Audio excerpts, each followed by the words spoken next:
Dienomis Lietuvos orams įtakos turės aukštas slėgio sritis. Vyraus sausi orai, netrūks saulės spindulių. Tačiau naktimis dažnai numatomos šalnos. Antradienį daug kur iki 1–6 laipsnių šalčio. Vietomis oro temperatūra sieks 0–3 laipsnių šilumos. Mažai debesuota antradienio dieną sušils iki 10–15, pajūryje iki 7–9 laipsnių šilumos. Lietaus nenumatoma. Trečiadienį prognozuojami sausi orai. Naktį dangus pragiedrės, vėl daug kur numatomos šalnos iki 1–6 laipsnių šalčio.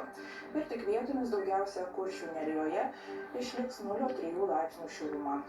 Dieną džiugins saulė, temperatūra kils iki 12–17, o prie jūros iki 9–11 laipsnių šilumos.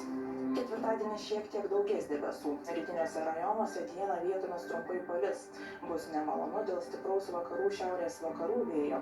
Dieną daug kur gūsiai sieks 15–20 m/s. Naktį termometrai rodys 1–6, dieną 8–13 laipsnių šilumos.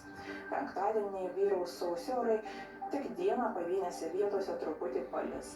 Šiaurės vakarų vėjas aprims, pavojingų gūsių jau nenumatoma. Naktį sugrįš šalnos, didesnėje šalies dalyje iki 1–6 laipsnių šalčio.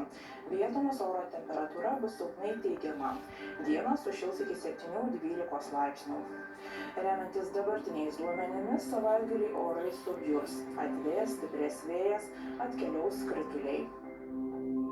Artimiausią naktį didesnio lietaus nenumatoma, bus 0–4 laipsniai šilumos, ore vietomis, o dirvos paviršiuje daug kur šalnos, 1–6 laipsniai šalčio.